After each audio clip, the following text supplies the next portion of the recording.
Hello students, welcome back to our channel. We have completed first part of the chapter Era of One Party Dominance, and today we are going to do second part of the same chapter. What we have discussed in first class, we have discussed the position of India at the time of first election. We have also seen that democracy posed itself a very big challenge. Along with that, we have adopted universal adult franchise. So how it was going to work? And lot of the countries, they were thinking, they were showing their criticism only that India will not be able to sustain with democracy. So now we are able to see what was the result of that first election of our country. World के सामने क्या example हम लोगों ने set कर दिया after the first general election of the country. Okay, let us start today. The election had to be postponed twice. हमने क्या पढ़ा था? That it was thought that in 1950 we will be able to contest our first election, right? But problem क्या हुई? We had to postpone it twice, and finally held from October 1951 to Feb 1952. But this election is referred to as the 1952 election since most parts of the country voted in January 1952. इसको ना बोलते हैं कि हमारी country में क्या consider किया जाता है? First general election of 1952. क्यों? क्योंकि बेसिकली अक्टूबर 1951 से लेके फेब 1952 तक हम लोगों ने वोटिंग करी थी. Okay, after that it took 6 months for the campaigning, polling and counting to be completed. और इसको लगभग 6 months लग गए थे कैंपेन करने में, मतलब पॉलिटिकल पार्टीज ने जब कैंपेन किया, पोलिंग और counting of the counting to be completed, मतलब सारी जो प्रोसेस थी it took the time period of 6 months. Elections were competitive. There were on an average more than 4 candidates for each seat. और इतना ज्यादा competition था कि हर एक सीट के लिए 4 कैंडिडेट फाइट कर रहे थे. The level of participation was encouraging. More than half the eligible voters turned out to vote on the day of elections. और देखो प्रॉब्लम क्या हुई, जो लेवल था ना पार्टिसिपेशन का वो तो एनकरेजिंग था, और more than half the eligible voter turn out to vote of on the day of election. और इतने ज्यादा एनकरेज थे लोग कि जितने ज्यादा एलिजिबल थे ना, 17 करोड़ हमने पढ़ा था, तो इनमें से आधे जो एलिजिबल वोटर्स थे वो क्या करते हैं, वोटिंग डे पे इलेक्शन में वोट्स करने जाते हैं, राइट? मतलब people were very, you can say enthusiastic to give their votes because it was also their first election and their government was going to be framed, matlab India's government was going to be framed for the first time. Okay, so when the results were declared, these were accepted as fair even by the losers. अब देखो सबसे बड़ी victory हमारी यहीं पर हो गई. इतना बड़ा एक्सपेरिमेंट, इतने बड़े एक्सपेरिमेंट के बाद successfully we conducted the election, और उसके बाद जो रिजल्ट आया वो हमने क्या एक्सेप्ट किया कि हमारे जो इलेक्शन थे ना, they were completely fair. And even the losers accepted this thing. The Indian experiment had proved the critics wrong. और जो कहीं ना कहीं क्रिटिसिज्म कर रहे थे ना कि इंडिया डेमोक्रेसी के साथ सस्टेन नहीं कर पाएगा, इंडियन क्योंकि डिफरेंसेस कंफ्लिक्ट्स बहुत ज्यादा हैं तो इंडिया में डेमोक्रेसी सस्टेन ही नहीं कर पाएगी, तो वो सारे क्या हो गए, हम उन सारे क्रिटिक्स को हमने रॉन्ग शो कर दिया. The Times of India held that the polls were confounded to all the skeptics who thought the introduction of adult franchise too risky an experiment in the country. और क्या किया, times of India ने भी consider किया कि हमारा ये system इसने क्या कर दिया, ये शो कर दिया कि कहीं ना कहीं जो लोग बोल रहे थे ना कि हमारा जो यूनिवर्सल एडल्ट फ्रेंचाइज का मैटर है वो काफी रिस्की है. Okay, after that the Hindustan Time claimed that there is universal agreement that the Indian people have conducted themselves admirably in this largest experiment in democratic election in the history of the world. मतलब जो बड़े बड़े newspaper थे, Hindustan times, उसने भी क्या claim किया, उसने भी क्लेम किया कि जो हमारा यूनिवर्सल एग्रीमेंट था ना कि हमारे लोग लार्जेस्ट एक्सपेरिमेंट करने वाले हैं, और ये लार्जेस्ट एक्सपेरिमेंट जो वर्ल्ड की हिस्ट्री में सबसे बड़ा एक्सपेरिमेंट होने वाला है डेमोक्रेटिक इलेक्शंस के लिए, वो हमने क्या कर लिया, एडमायरेबल तरीके से हम लोगों ने उसको कंप्लीट कर लिया है ना. मतलब now those person, those countries which were criticising us already, who were criticising us already, now all of the things were in the favour of India, है ना. यही होता है हमेशा सक्सेस मिलने के बाद, जो लोग कहीं ना कहीं आपको क्रिटिसाइज करते हैं वो बाद में आपको फेवर करते हैं, प्रेज करते हैं कि हमें तो पहले ही पता था यही चीजें होने वाली हैं, right. So the same thing was happening with India also. पहले तो लोग क्या कर रहे थे, क्वेश्चनिंग कर रहे थे कि इतनी बड़ी कंट्री में इतने लार्ज स्केल पे डेमोक्रेटिक इलेक्शंस हो ही नहीं सकते। बट जब हम लोगों ने सक्सेसफुली इलेक्शन कंडक्ट करवा लिए, everyone was praising us. Observers outside India were equally impressed. जो बाहर के लोग थे ना, ऑब्जर्वर थे, they were also very impressed from India. India general election of 1952 became a landmark in the history of democracy all over the world. और कहीं ना कहीं जो हमारे 1952 के इलेक्शंस हुए वो एक लैंडमार्क बन गए। जो 1952 के इलेक्शन से ओवरऑल पूरे के पूरे वर्ल्ड में एक लैंडमार्क स्टैब्लिश कर दिया कि इतने लार्ज स्केल पे और फेयर और फ्री मैनर में कोई कंट्री है जो इलेक्शन करा सकती है, right. It was no longer possible to argue that democratic election could not be held in condition of poverty or lack of education. अभी देखो, कल हम लोगों ने क्या डिस्कस किया था, लास्ट वीडियो में क्या डिस्कस किया था कि अगर बेसिकली जब हम लोगों ने बोला था ना that India will be democratic country, so at that time democracy was existing in rich countries only. तो अब इसने उस स्टेटमेंट को भी चेंज कर दिया। The results of our election showed that elections can take place in those countries also which are having lack of education and in which there is poverty, right? यानी कि आपकी रिचनेस से, आपकी education से, आपके voting system का इतने large scale पे लेना देना नहीं। अगर आप पुअर हो तो भी आप फ्री और फेयर इलेक्शन करा सकते हो।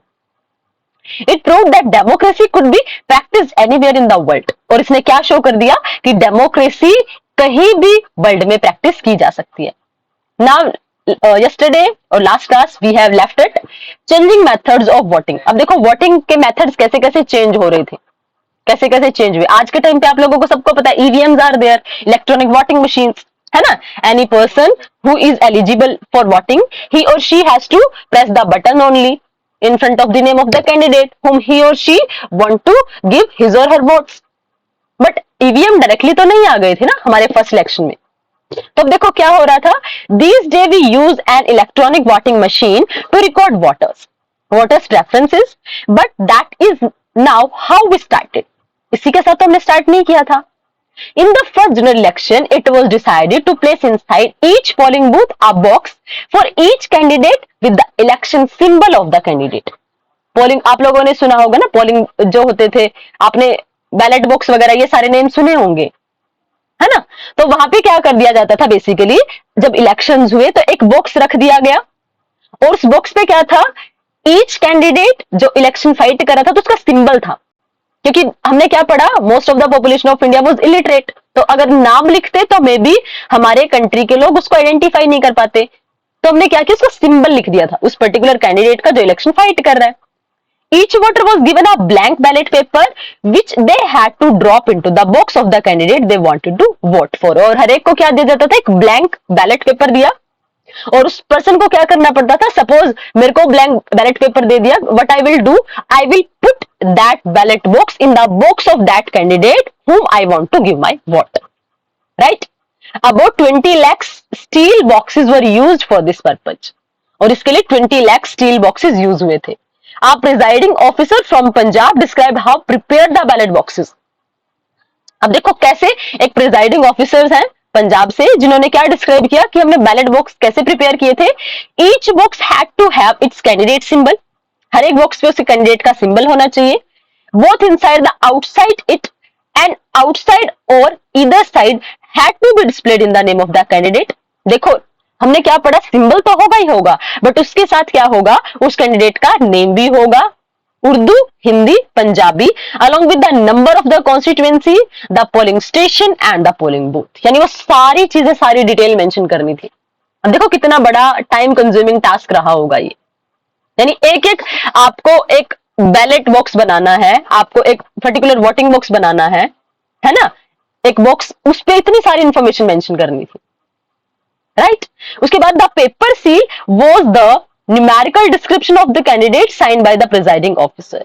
और इसके अलावा क्या होता था, जो पेपर सील होती थी जिसपे न्यूमेरिकल डिस्क्रिप्शन था कैंडिडेट का, उसको कौन साइन करता था, presiding officer. had to be inserted in the token frame at its window closed by its door which had to be fixed in its place and the other end by means of a wire। यानी क्या हो रहा था कि अब जब elections हो गए ना तो उसको कंप्लीटली पैक करके उसके डेस्टिनेशन प्लेस तक लेके जाते थे, right. All this had to be done on the day previous to the one fixed for polling. और ये सारी चीजें कब तक हो जाती थी, जब तक वो सारी की सारी चीजें कब तक होनी थी, मान लिया कल इलेक्शन, कल वोटिंग होनी है, तो उससे पहले सारी चीजें हो जाती थी, मतलब वो सारी process. To fix symbol and labels, the boxes had first to be rubbed with sandpaper or a piece of brick. I found that it took about 5 hours for 6 persons, including my 2 daughters, to complete this work. मतलब ये कितना time consuming task था, ये सारी process उसको fair तरीके से वहां तक लेके जाना, पोलिंग बूथ तक, ताकि उसमें कोई अनफेयर मीन ना यूज हो जाए। So all this was done at my house, ये सारा वर्क मेरे घर पे हुआ था, ये उन पर्सन की वर्डिंग्स है, right. After this first two election this method was changed, अब ये मेथड चेंज हुआ।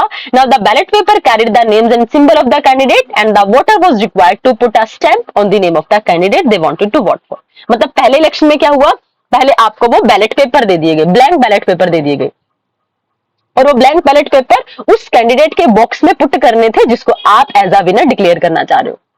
बट आफ्टर 2 इलेक्शन वो सिस्टम हमने चेंज किया। वो सिस्टम कैसे चेंज किया कि बैलेट पेपर क्या होते थे, अगर कोई कैंडिडेट वोट कास्ट कर रहा है तो ही और she will have to put the stamp in front of the candidate whom he or she want to see the leader, right?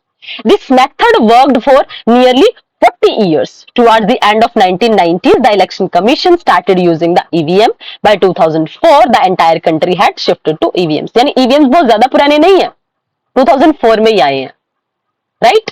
उससे पहले हमारे सारे के सारे इलेक्शन आपके बर्थ से 2-3-4 साल पहले ही आए हैं ईवीएम्स, राइट? सो उससे पहले हमारे जो इलेक्शन थे they were with the help of ballot papers. Got it? Okay, ask the elders. अब ये कुछ आपसे पूछने के लिए है कि आपकी फैमिली में कोई है कि जिन्होंने फर्स्ट और सेकंड जनरल इलेक्शन देखे हो, वोट की हो, कैसे उन्होंने वोट कैसे की और किसको की और क्यों की?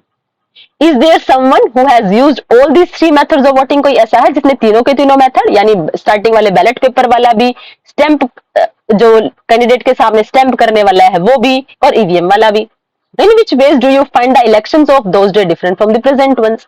आज क्या है, आज इलेक्शन प्रोसीजर काफी फ्लेक्सिबल है, इजी है, बट उस टाइम पे क्या हो रही थी, इसी कैलकुलेशन में भी कहीं ना कहीं डिफिकल्टी होगी, राइट? तो आज क्या है, it is easy in comparison of last time period, right?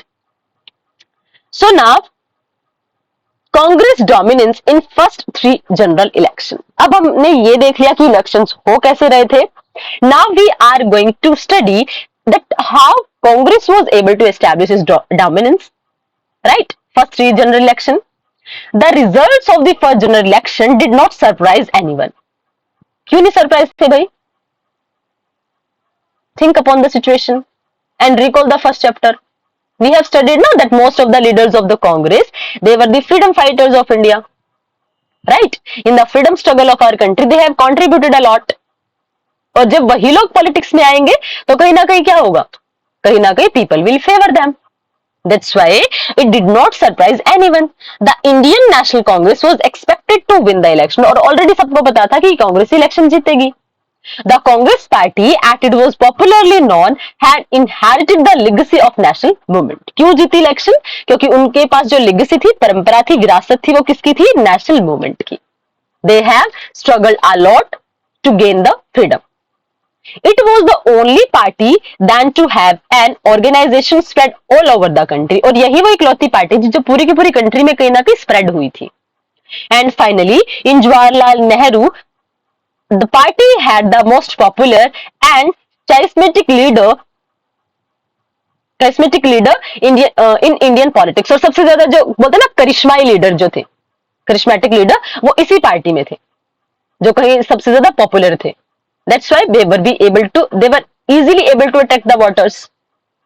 When the final results were declared, the extent of the victory of the Congress did surprise many. अब देखो, the party won 364 of the 489 seats in the first Lok Sabha and finished away ahead of any other challenger. क्या system था कि completely क्या कर दिया, क्या बोलते हैं कि जैसे क्लीन बोल्ड होता है ना, क्लीन स्वीप होता है, दूसरे के अपने सारे के सारे चैलेंजर को क्लीन स्वीप कर दिया। क्यों? बिकॉज 489 टोटल सीट्स थी, उसमें से 364 पर अकेली कांग्रेस बैठी है। तो अब चैलेंजर जो थे, they were not having any kind of words to say anything, right? So the Communist Party of India that came next in term of seats won only 16 seats. और जो बाद में कहीं ना कहीं आई, जिसका कांग्रेस के बाद वाली सीट्स थी, उसको 16 सीट्स मिली थी सिर्फ. The state election were held with the Lok Sabha election. The Congress scored big victory in these elections as well. It won a majority of seats in all the state except, अब देखो कौन कौन से state थे, Travancore, Cochin, part of today's Kerala, Madras and Odisha. इसको छोड़ के पूरी की पूरी कंट्री के इलेक्शंस को कांग्रेस ने फुल मेजोरिटी के साथ जीत लिया था. Finally in the states the Congress form the government. मतलब कहीं ना कहीं इसलिए इसको बोल रहे वन पार्टी डोमिनेंस एरा, है ना, क्योंकि सिर्फ सेंटर में नहीं बल्कि स्टेट्स में भी कांग्रेस है. Right. So the party ruled all over the country at the national and state level. As expected Jawaharlal Nehru became the first prime minister after the first general election. सबको पता था because he was the leader. Right. अब क्या हुआ, that's why he became the first prime minister of the country. अब देखो यहाँ पे पेपर की कुछ कटिंग है. Congress voted back to power at centre, voted back 266 seats annexed so far out of 500. यहां पर भी दोबारा. राइट. अब देखो I look at the electoral map on the previous page. अब देखो ये आपको मैप गिवन है. अब इसमें देखो क्या है, states ruled by Congress during 1952 till 1967. अब यहां देखो सारा कलर आपको येलो ही दिख रहा है. राइट. तो इट मींस क्या शो कर रहा है, यही तो शो कर रहा है ना वन पार्टी डोमिनेंस एरा, कि पूरी की पूरी कंट्री में कांग्रेस ही बैठी है स्टार्टिंग के 3 इलेक्शंस तक. Kerala you are able to see, है ना, ये रेड पार्ट दिख रहा है आपको, Democratic Left Front. And in Jammu Kashmir you are able to see National Conference. Rest of the whole India that was controlled by the Congress only. So but are you able to see era one party dominance ना. Okay. अब देखो इसके बाद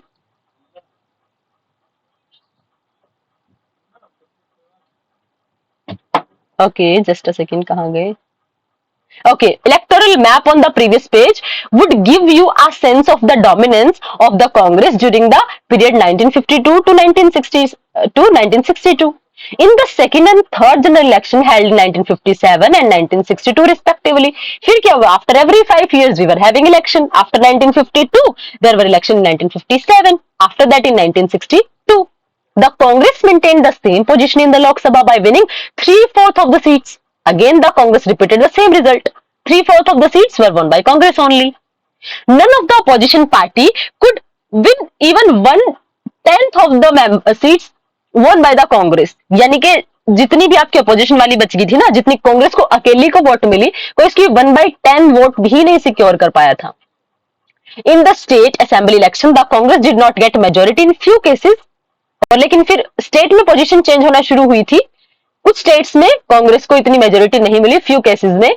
the most significant of these was in Kerala in 1957 when a collision led by the CPI, that is communist party of India, form the government. अब देखो यहां पर आपने देखा था ना, ये रहा, है ना, ये सारी चीजें Kerala.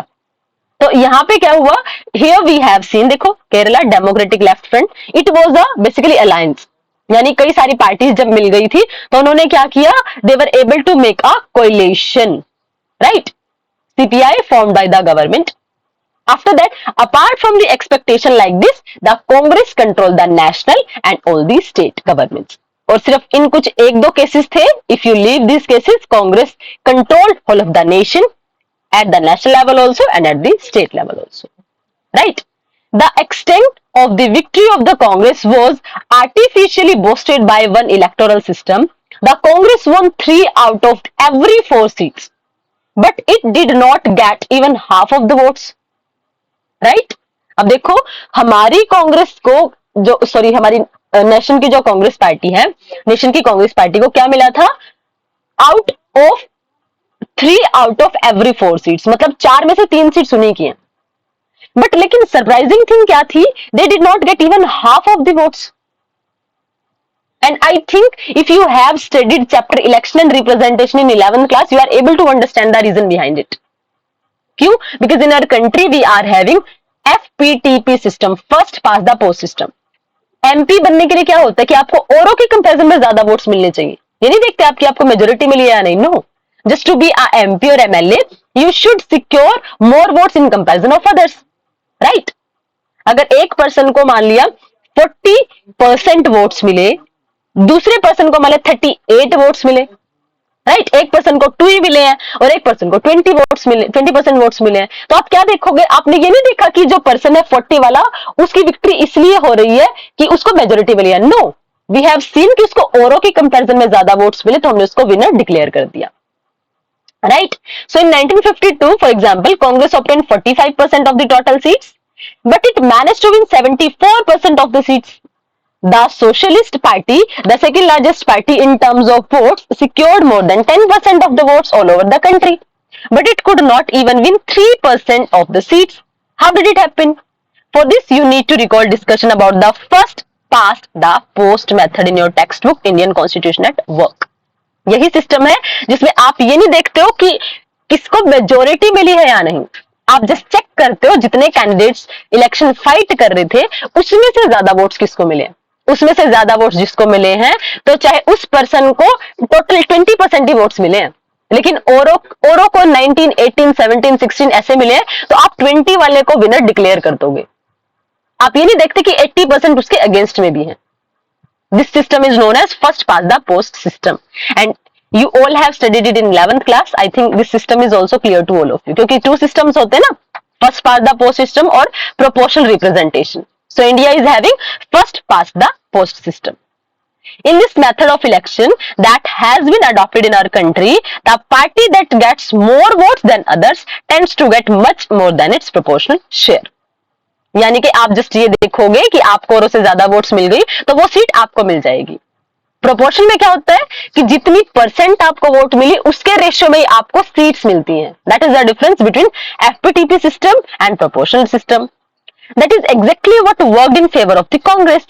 If we add up the votes of all the non-Congress candidates, it was more than the votes of the Congress.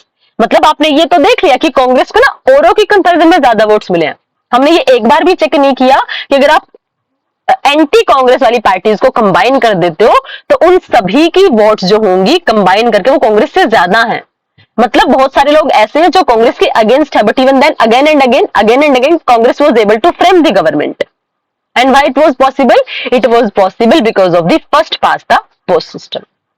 But the non-Congress votes were divided between different rivals, parties and candidates. So the Congress was still way ahead of the opposition and managed to win.